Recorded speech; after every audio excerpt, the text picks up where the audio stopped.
A las 09:17, la selva respira y una rama se mueve. Un cerrojo cruje.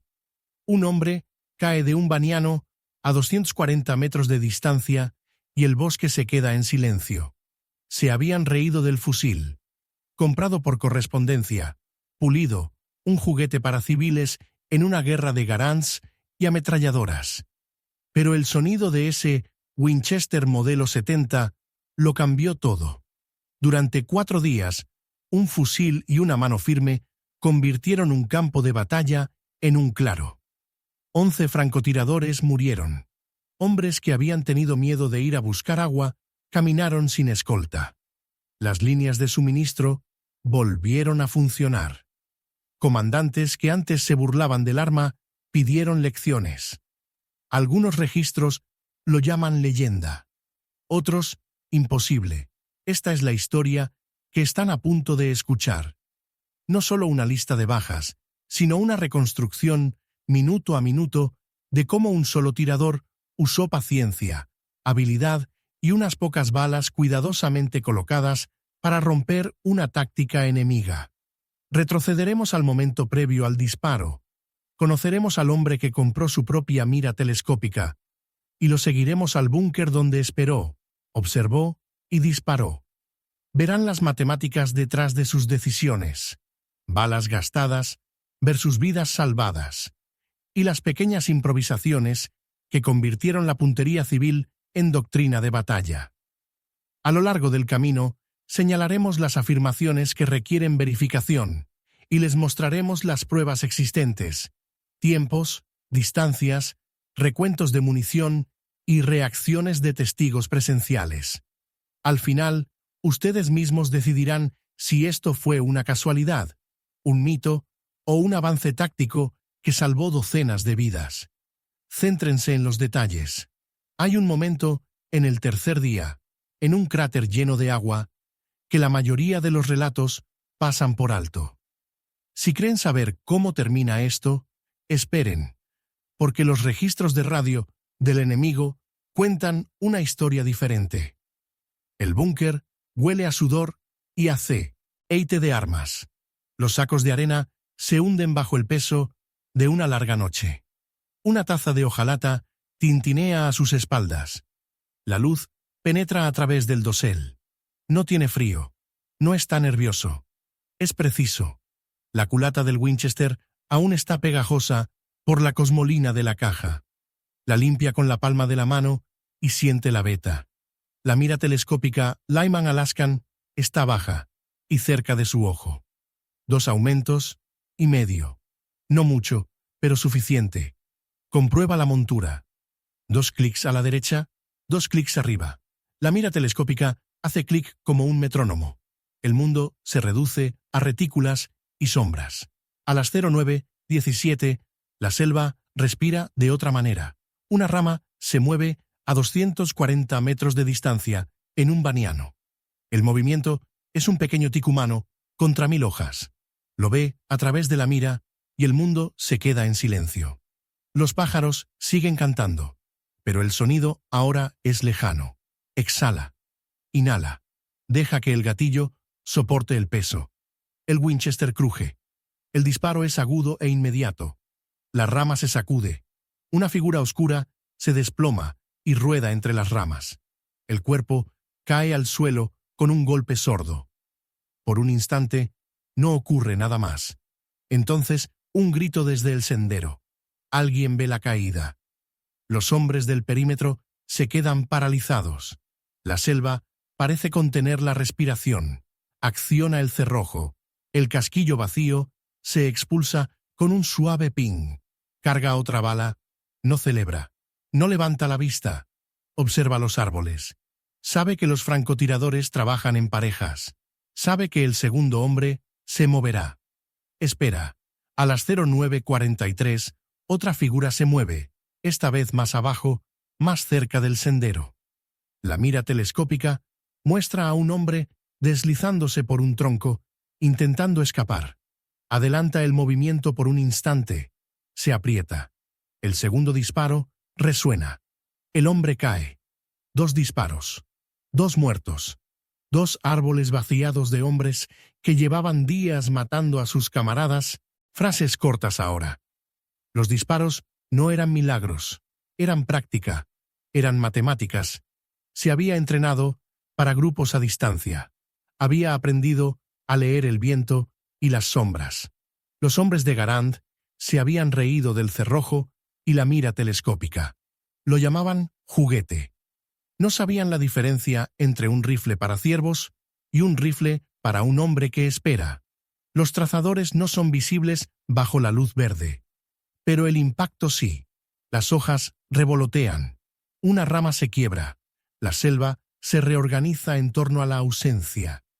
Los hombres que antes temían ir a buscar agua, ahora miran los árboles de otra manera. El perímetro se abre poco a poco. Un cabo sale a revisar el sendero sin escolta. Regresa con un cigarrillo y una sonrisa entre incredulidad y alivio. El búnker es un pequeño teatro. Dentro, el rifle es un elemento de atrezo que de repente cobra importancia. La culata está caliente bajo su mejilla. La mira telescópica muestra el mundo en un estrecho rectángulo. Es un artesano en plena faena. No es un héroe en el sentido cinematográfico. Es un hombre que hace lo que sabe hacer. A su alrededor, las reacciones se multiplican. Las risas se apagan. Los hombres que se burlaban del rifle se acercan para mirar por la mira. Ven la corteza desgarrada, la rama rota, la mancha oscura en la hojarasca. Cuentan la distancia con los ojos y luego con las manos en la culata. Alguien dice la cifra en voz alta, 240 yardas, y la palabra queda suspendida como un desafío. Esa distancia no es trivial, con una mira de 2 aumentos y medio y munición de caza. Las 2 primeras muertes son quirúrgicas y también un mensaje. El mensaje viaja más rápido que cualquier radio. Se corre la voz. Alguien con un rifle comprado por correspondencia acaba de disparar a 2 francotiradores desde un búnker. El tono cambia de burla a cálculo. Los oficiales se acercan a hacer preguntas. Los hombres se acercan a observar. El hombre del búnker mantiene la cara inmóvil. Se limpia las gafas con un trapo y vuelve a comprobar el cerrojo. El contraste es marcado. Lo que esperaban, un inútil juguete civil, se ha convertido en un preciso instrumento de supervivencia. Lo que temían, un enemigo invisible entre los árboles, se ha convertido en un objetivo difícil de alcanzar. La matemática es simple en este momento. Un disparo certero evita otra baja de patrulla. Un árbol despejado hace más segura una carrera de suministros. Las cifras son pequeñas, pero las consecuencias son graves. Aún así, no todos creen en el libro de cuentas. Algunos murmuran que la suerte influyó. Otros piden pruebas. El oficial, que una vez le dijo que dejara el rifle en su tienda, ahora está de pie junto al búnker, observando la mira telescópica, contando mentalmente los disparos. Pregunta por tiempos, distancias, testigos. Plantea la pregunta que seguirá esta historia en los informes y en la memoria. ¿Cuántos disparos? ¿Cuántas muertes? ¿Y a qué precio? Por ahora, la selva está más tranquila. El sendero está despejado. Los hombres avanzan con menos cautela. El rifle aún está caliente. Limpia el cañón con un paño y mira los árboles como si leyera un mapa. Sabe que esto es solo el principio. Los francotiradores se adaptarán. El enemigo cambiará de táctica. Pero por el momento, la burla ha sido reemplazada por una nueva palabra: respeto, señal de transición. Amplía la imagen para ver la reacción de la unidad. La burla se transforma en un silencio atónito, y luego retrocede a la historia del tirador para explicar cómo aprendió a realizar esos disparos. FOMO o elemento gancho. Disparó 2 tiros, y la jungla quedó en silencio. Lo que hace a continuación obliga a los comandantes a repensarlo todo. No nació para los titulares. Nació en un barrio donde los puños enseñaban lecciones más rápido que los sermones. South Boston, una hilera de casas estrechas y muelles, le enseñó dos reglas: moverse primero y seguir adelante. De adolescente, había aprendido a leer la distancia como otros niños leen las caras. Disparaba a las latas detrás del muelle. Disparaba a las palomas en el tejado. Aprendió a controlar la respiración hasta que el mundo se redujo a una sola imagen. Esas pequeñas prácticas privadas, más tarde, parecerían entrenamiento. En aquel entonces, eran solo un hábito. Antes de la guerra, lo demostró en un campo de tiro. Competiciones estatales, pequeños trofeos, una reputación de grupos que se cerraban como un puño. Podía mantener grupos de 6 pulgadas a 600 yardas con miras de hierro. Algo que le gustaba decir en voz baja y que los hombres que lo conocían repetían aún más alto. Ahorró su sueldo para un rifle que ninguna armería le entregaría. Un Winchester modelo 70, con culata deportiva, engrasado y equipado con una mira telescópica Lyman Alaskan. 2 aumentos y medio. Un arma de caza, no militar. Lo compró porque se sentía bien en sus manos, porque el gatillo era suave como el cristal y la culata se ajustaba a su mejilla como una promesa. Cuando Pearl Harbor lo cambió todo, se ofreció como voluntario. El ejército quería mecánicos y personal de tierra. Él quería un arma. La escuela de artillería lo tachó de imprudente. Los instructores le advirtieron que su instinto de acercarse al enemigo y disparar primero lo mataría. Respondió con una frase que lo acompañaría en posteriores informes. Los artilleros muertos no devuelven los disparos. Los vivos sí. No era tanto bravuconería como cálculo. La aceptación de que la iniciativa podía ser tanto un escudo como un riesgo. Su historial de entrenamiento era peculiar. No solo destacaba en puntería, sino en velocidad de adquisición de blancos. Podía localizar una silueta en movimiento más rápido que nadie de su clase. Donde a otros se les enseñaba a esperar a que el luchador se comprometiera, él aprendió a anticipar. Ese hábito, adquirir, predecir, actuar, provenía de años de cazar objetivos pequeños con poca luz y de una infancia que premiaba las decisiones rápidas. Los instructores lo llamaban agresión, él supervivencia. El contraste lo enmarcaba constantemente. En el cuartel era un tirador civil entre soldados que preferían el volumen de las semiautomáticas a la precisión de un solo disparo. El Garand estándar era un símbolo de doctrina, fuego rápido, capacidad de supresión, el estilo de lucha estadounidense. Su Winchester era una reliquia de una lógica diferente, paciente, deliberada, quirúrgica. Los hombres se reían del rifle comprado por correo. Lo llamaban juguete. Esa risa no era tanto crueldad como incredulidad. En una guerra de campos de tiro y ametralladoras superpuestos, ¿qué lugar tenía un rifle de caza? Sin embargo, las mismas características que lo hacían poco apto para la artillería convencional lo convertían en el hombre ideal para un problema específico. Los francotiradores de jungla no eran atacantes en masa, eran depredadores pacientes. Dependían del ocultamiento, de la tendencia del enemigo a moverse siguiendo patrones predecibles. El rifle de cerrojo recompensaba la paciencia, la mira telescópica, la observación, su práctica civil, leer el viento, la luz, la sutil contracción de una rama, se traducía directamente en ventaja en el campo de batalla. Había una anécdota que le marcó la vida y que rara vez contaba, y solo a hombres de confianza.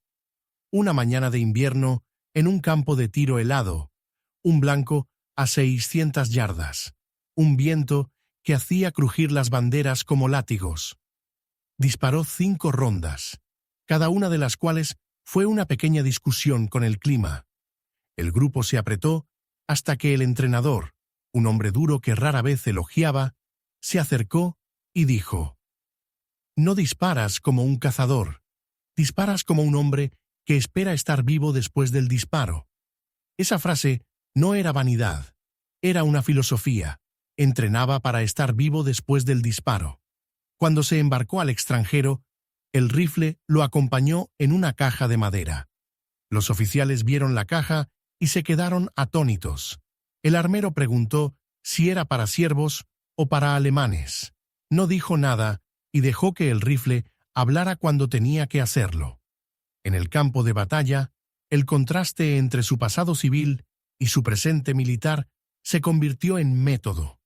Donde la doctrina favorecía conservar la munición y esperar a que el enemigo actuara, su instinto prefería tomar la iniciativa, atacar pronto, obligar al enemigo a reaccionar y hacer que el costo del ataque fuera mayor que la recompensa.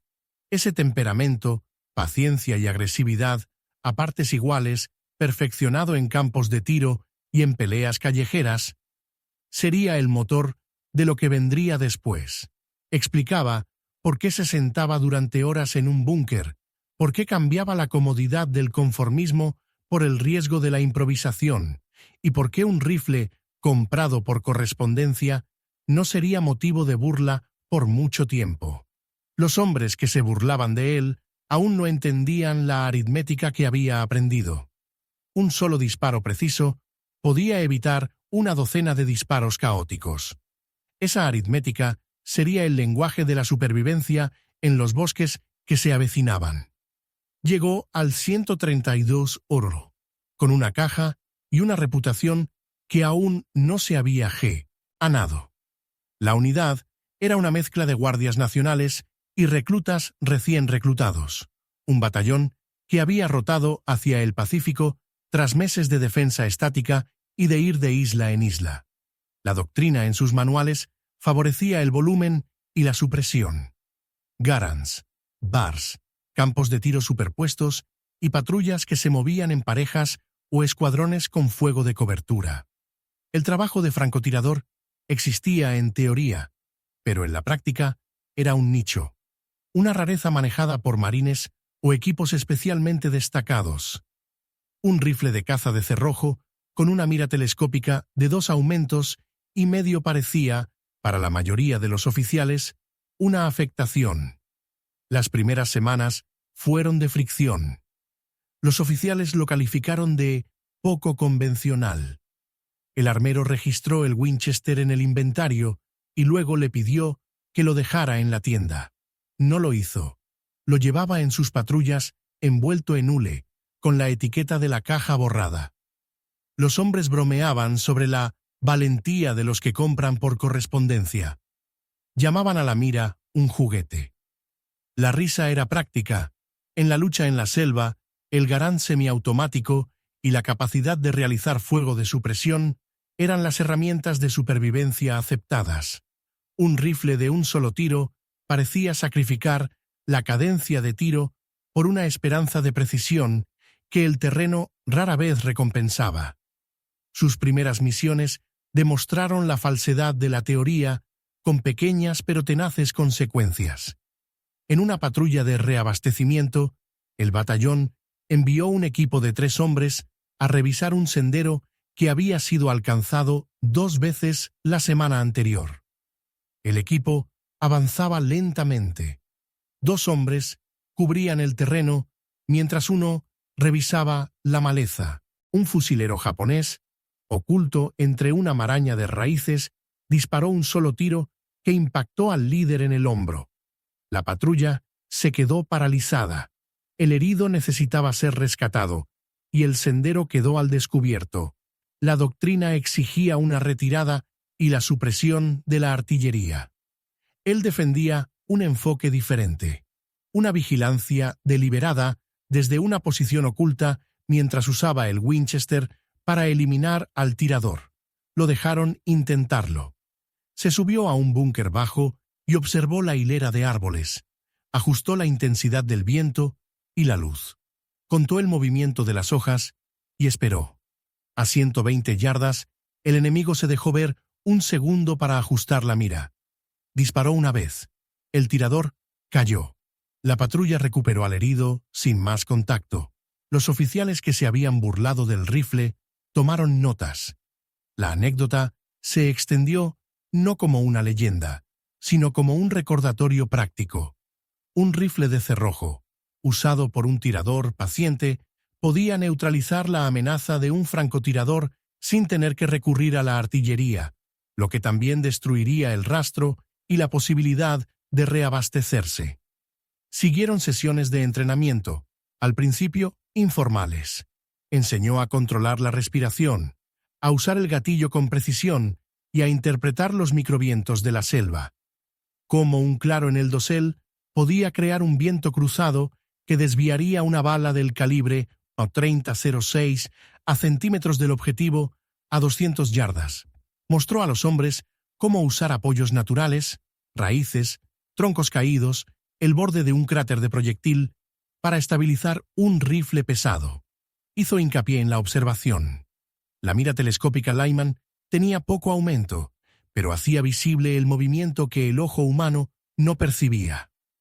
La lección no era glamour, era repetición y paciencia.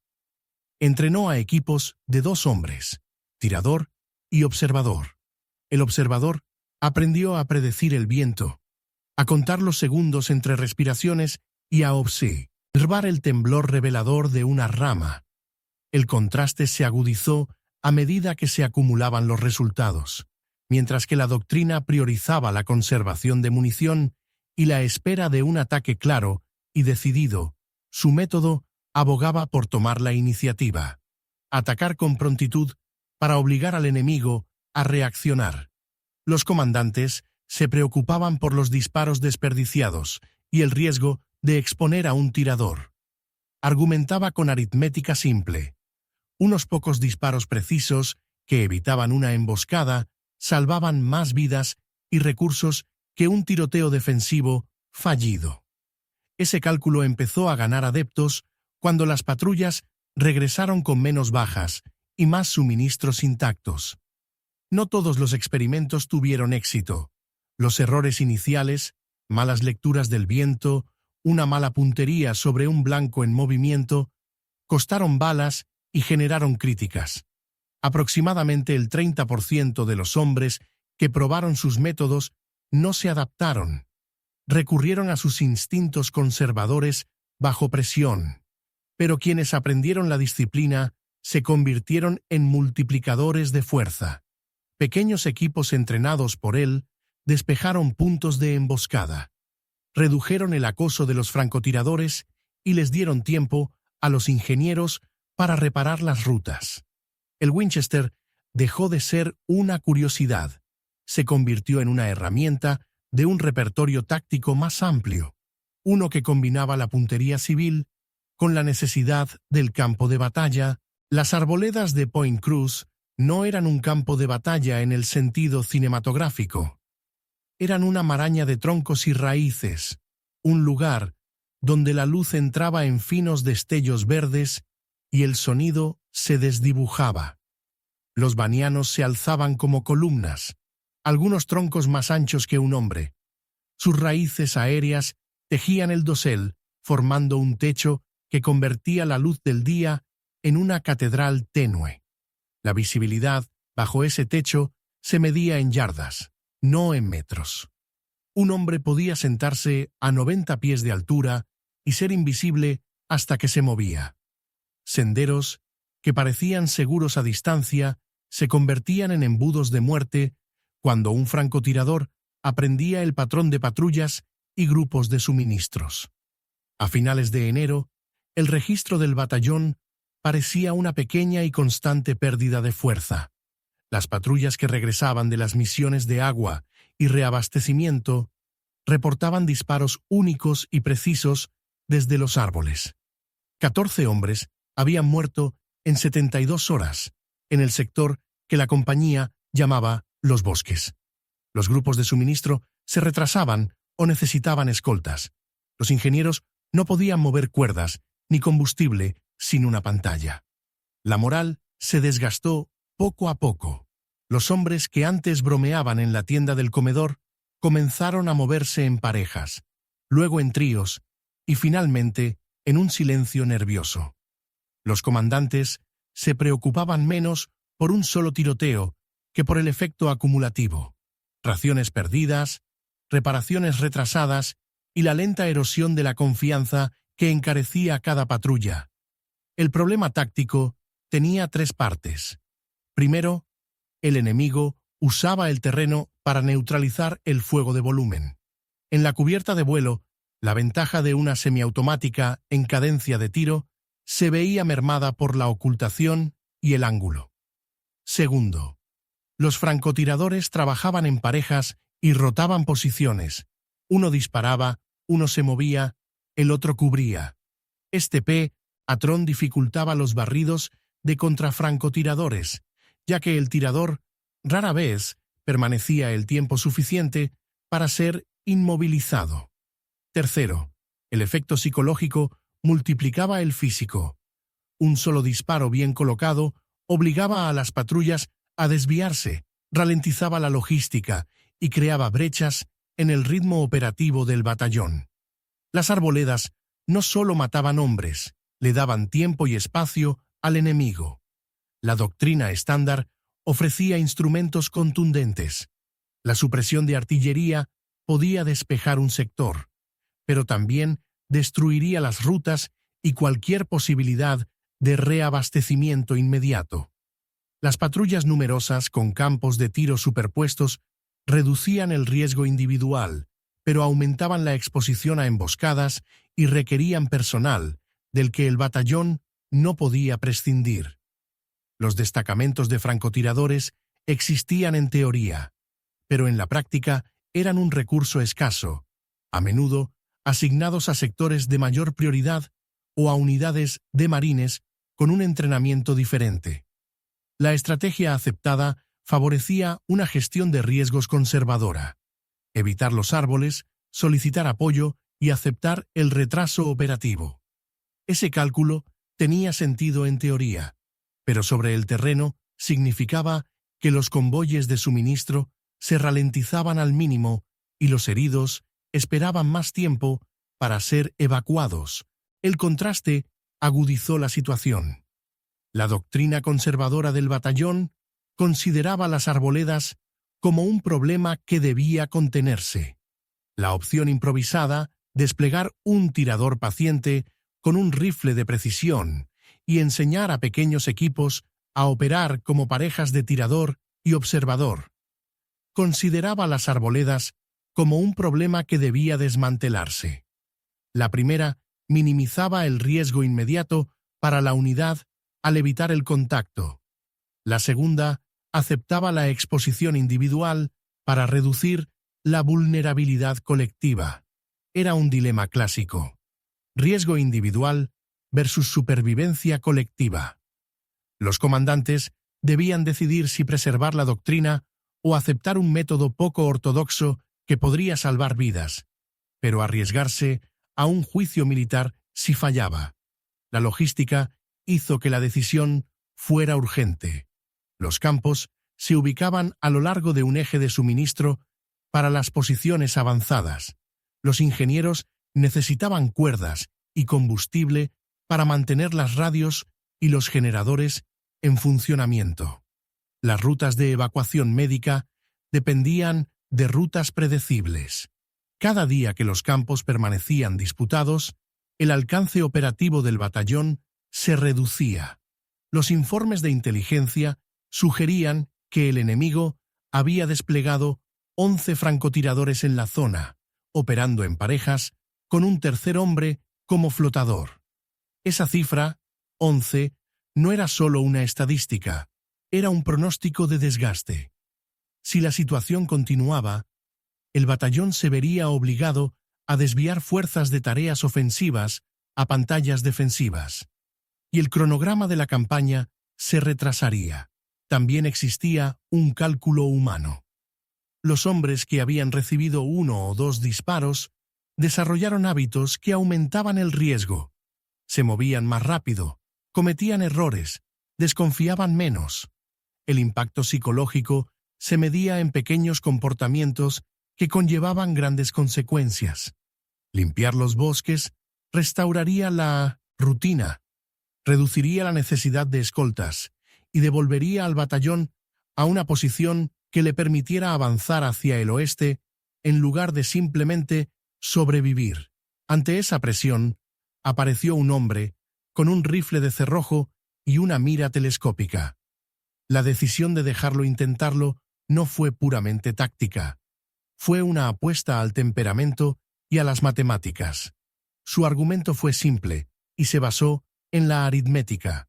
Un puñado de disparos precisos que neutralizan a un francotirador salva más vidas y recursos que repetidos tiroteos defensivos o descargas de artillería que destruyen el terreno que se necesita defender. Ese cálculo, disparos contra vidas, precisión contra volumen, se pondría a prueba en los bosques durante los siguientes 4 días. Lo que estaba en juego no era abstracto. Se medía en carreras de agua sin escolta, en ingenieros que pudieran moverse y en hombres que dormirían sin el temor constante de una sola grieta de los árboles. 09-17. Está en el búnker. El Winchester modelo 70 descansa sobre un saco de arena. La mira telescópica Lyman Alaskan enmarca un estrecho rectángulo verde. 2 aumentos y medio. El mundo fuera de la retícula es una mancha borrosa de troncos y hojas. Respira lentamente.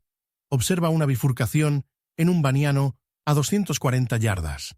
Una rama se mueve. La aprieta. La detonación cruje. El tirador cae. El cerrojo hace clic. Una bala fuera, otra fuera. La jungla contiene la respiración. 09-43. El segundo hombre se mueve. Más abajo esta vez. Deslizándose por un tronco para escapar. Está más cerca, quizá a 190 yardas. El tirador adelanta el movimiento por una fracción de segundo y dispara. El segundo cuerpo cae. 2 disparos. 2 bajas confirmadas. Los hombres en el sendero dejan de susurrar y cuentan con la mirada. La cuenta es inmediata. 2 balas.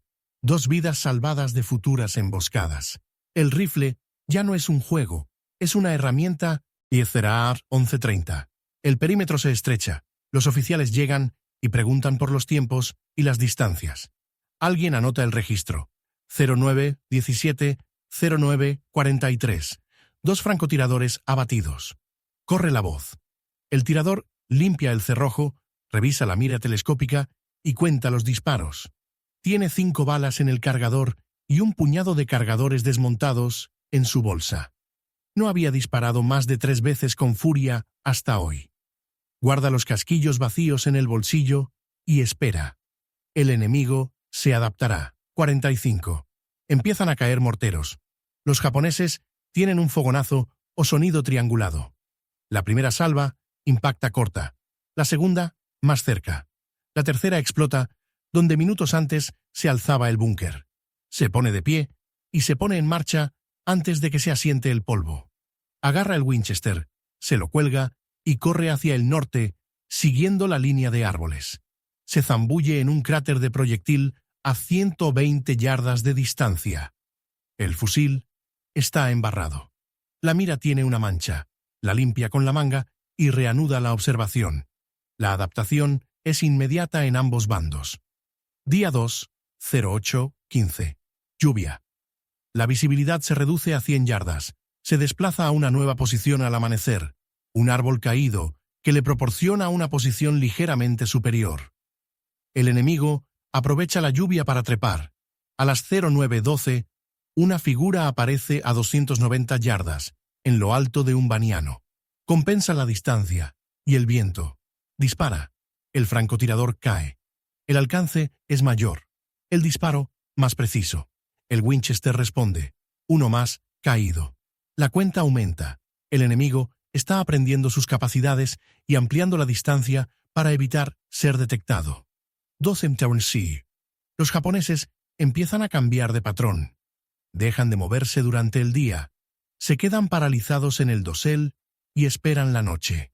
El tirador pasa horas observando con prismáticos sin ver nada. Conoce el patrón. Los francotiradores trabajan en parejas. Rotan posizione, si usan señuelos. Planea un cebo. Día 3, 07:30. Se traslada a una nueva posición al sur del sitio anterior. Un grupo de rocas usado como nido de ametralladora. No trae a ningún observador. Tiene 60 cartuchos del calibre .30-06 en cargadores desmontadores y un puñado de cinturones extra. Se sienta y espera. A las 08:17, una hoja de palmera se mueve a 190 yardas. La posición es baja y obvia. Duda. Parece un cebo. Examina los banianos circundantes. A las 08:28 encuentra la verdadera amenaza. Un francotirador a 80 yardas al noroeste, a 91 pies de altura, perfectamente oculto. Decide usar el cebo contra ellos. 08:29. Dispara a la palma. El señuelo se sacude y cae. Apunta con la mira al baniano. El francotirador real reacciona al sonido y se desplaza. Dispara antes de que el hombre pueda girarse por completo. El francotirador cae. 2 disparos, 2 bajas. La táctica funciona porque el enemigo está entrenado para reaccionar al sonido. Usa ese reflejo contra ellos. La matemática es brutal y elegante. 2 disparos para eliminar 2 amenazas que le habían costado al batallón semanas de retraso. 08:34. El fuego de ametralladora rastrilla las rocas donde había estado. El enemigo envía un equipo de recuperación. Cuenta los segundos y permanece sumergido en un cráter lleno de agua hasta que termina la búsqueda. Se ha expuesto y ha tenido suerte. También ha obligado al enemigo a dedicar recursos a la recuperación en lugar de a patrullas ofensivas. El coste para el enemigo es tiempo y atención. C09:58. Comienza la aproximación final. El último francotirador no está entre los árboles. Se arrastra por el suelo, usando la maleza para acortar la distancia. A las 10:03, el hombre llega a las rocas y se posiciona a 38 yardas del cráter. Es un error. El tirador está en el agua y puede ver la espalda del hombre. Dispara al centro de masa. El hombre cae. El cerrojo está accionado. Aún quedan marcas en los registros extraordinarios. 11 francotiradores confirmados, 12 disparos por esas bajas y cualquier registro de radio interceptado.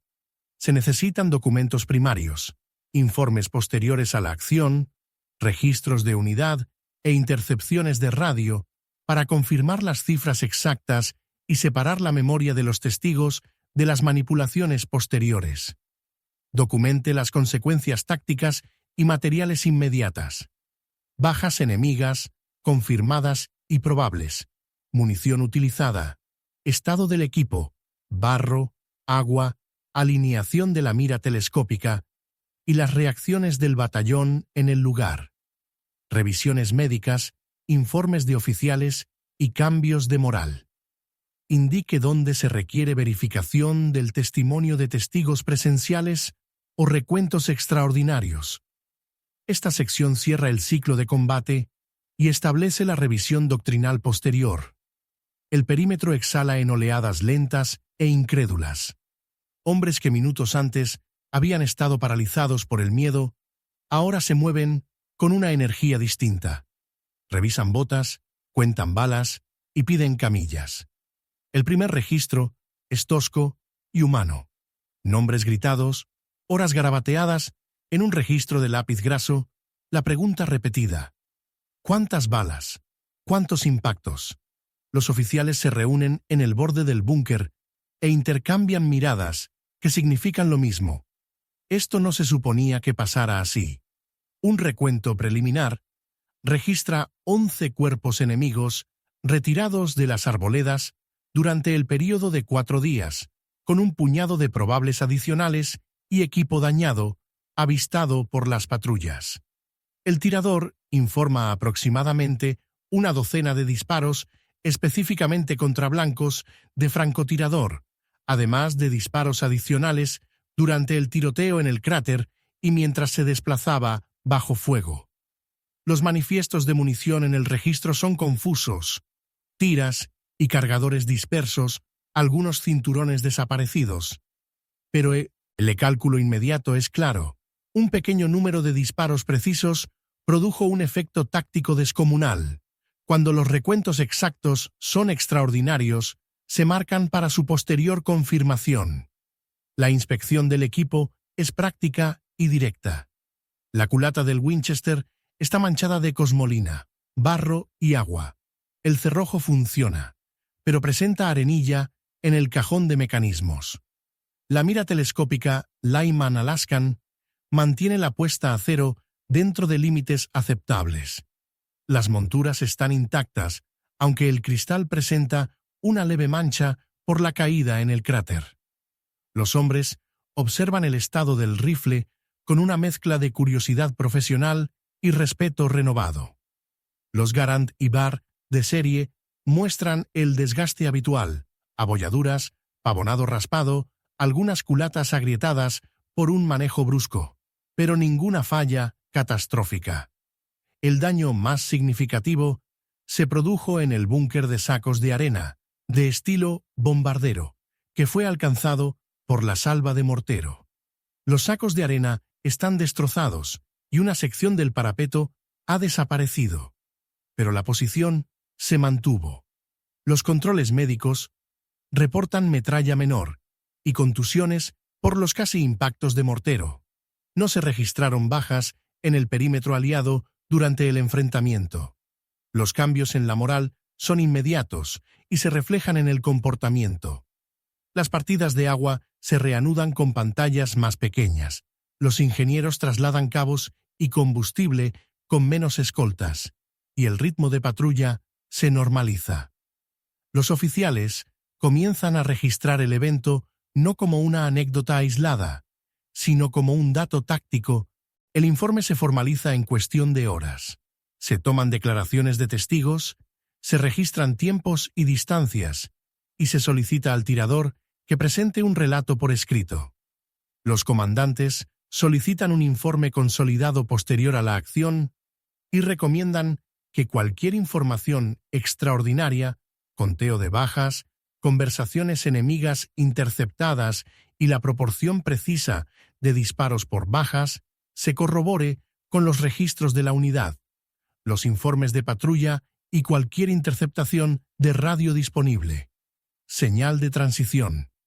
Pasar del informe de campo a la reacción del mando superior y al análisis formal del impacto táctico y las estadísticas, punto, FOMO o elemento gancho. Contaron balas y cadáveres.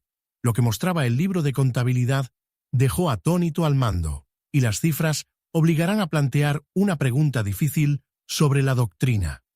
Si una descarga de mortero cuesta, por ejemplo, entre 50 y 200 proyectiles y retrasa el reabastecimiento entre 48 y 72 horas, mientras que un equipo de precisión gasta entre 30 y 100 proyectiles y restablece el suministro en cuestión de horas, la aritmética favorece la precisión cuando el objetivo es mantener la logística en movimiento.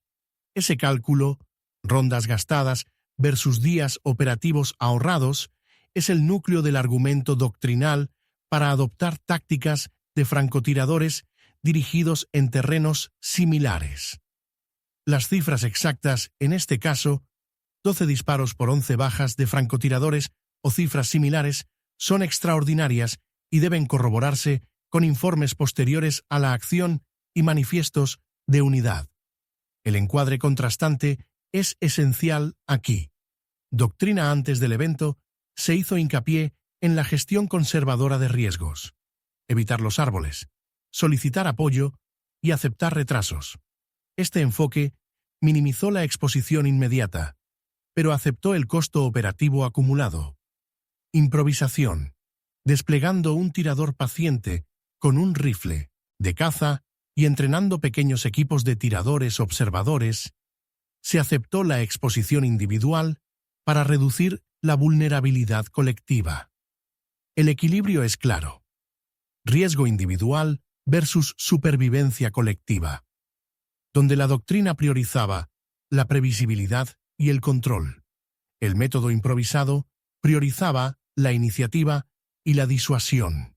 Los resultados en este caso sugieren que, en ciertos entornos, la iniciativa puede ser un multiplicador de fuerza que reduce el riesgo agregado al tiempo que aumenta la exposición individual. La adopción institucional siguió un patrón familiar. Primero vino la imitación local. Los pelotones cercanos solicitaban entrenamiento y tomaban fusiles prestados. Las lecciones informales, control de la respiración, lectura del viento, uso de apoyos naturales y coordinación entre tiradores y observadores se difundieron de boca en boca.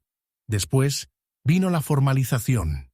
Los comandantes solicitaron informes escritos posteriores a la acción y recomendaron que los tiradores experimentados se organizaran en secciones especializadas.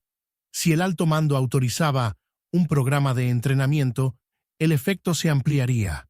Un puñado de equipos entrenados podría cubrir múltiples sectores vulnerables, reduciendo la necesidad de fuegos de supresión intensos y liberando artillería para objetivos estratégicos. Las afirmaciones de que un programa de este tipo salvó cientos de salidas o miles de vidas son contundentes, pero requieren respaldo documental antes de ser aceptadas como un hecho. Impacto estadístico puede enmarcarse de dos maneras, directa e indirecta. El impacto directo mide las bajas enemigas y las neutralizaciones confirmadas atribuibles al método. El impacto indirecto mide los cambios en el comportamiento del enemigo, el ritmo de las patrullas y el rendimiento logístico. En muchos casos, los efectos indirectos, menor necesidad de escolta, reabastecimiento más rápido y mayor moral, producen mayores ganancias operativas que el recuento de bajas. Por ejemplo, si un programa de precisión reduce la necesidad de escoltas acuáticas de 4 a 2 hombres, la mano de obra ahorrada puede reasignarse a tareas ofensivas. Ese reasignamiento es el dividendo estratégico de la innovación táctica. Finalmente, cabe destacar la dimensión psicológica. La reputación genera disuasión. Las conversaciones por radio enemigas, los informes interceptados o los documentos capturados que hacen referencia a formaciones peligrosas o artilleros agresivos constituyen la prueba más clara de que la disuasión funcionó. Sin estas interceptaciones, el argumento se basa en mejoras operativas correlacionadas y testimonios de testigos presenciales, útiles pero incompletos. Cualquier afirmación de que el método por sí solo explicase un porcentaje específico de reducción de bajas debe considerarse con cautela y contrastarse con otros factores, mejora de la cobertura aérea, cambios en la experiencia de los pilotos enemigos, efectos estacionales, antes de aceptarse como causal, señal de transición. Pase del análisis estadístico y doctrinal al legado humano. Cómo se recordaban las acciones del tirador, cómo se difundió el entrenamiento y cuáles fueron los costos y los honores a largo plazo. FOMO o elemento gancho. Las cifras sugieren un efecto drástico, pero los documentos que lo demostrarían existen en troncos polvorientos y cintas de radio interceptadas. Encontrarlos podría reescribir la forma en que enseñamos tácticas de contraataque. Salió de la selva con un rifle y unas cuantas historias, no con un desfile. Tras despejar los bosques, regresó a una vida que buscaba cosas comunes: trabajo, familia, tranquilidad. Los registros oficiales, si existen, lo tratan como a muchos veteranos. Breves menciones, una línea de servicio en un obituario, una fotografía en un álbum polvoriento. El contraste es marcado. Un hombre cuyas acciones pudieron haber alterado el ritmo de las patrullas y salvado vidas, recordado en casa con un pequeño funeral y algunos viejos camaradas, mientras que las repercusiones tácticas se extendieron mucho más allá de su tranquila vida. Tácticamente, la lección es simple y tenaz. Equipos pequeños y disciplinados, que combinan la observación paciente con fuego preciso, pueden cambiar el cálculo de costo-beneficio del enemigo. La reputación se convierte en un arma. Un puñado de disparos precisos puede producir una disuasión que la artillería no puede comprar sin destruir el terreno que se necesita defender. Institucionalmente, la historia plantea una pregunta. Cuando la doctrina y la improvisación chocan, ¿qué gana? ¿La cautela de la burocracia o la necesidad del campo? La respuesta es confusa. La adopción es desigual. La verdadera magnitud del impacto depende de los documentos e intercepciones que aún puedan permanecer en los archivos. Hay un costo humano detrás de cada logro táctico.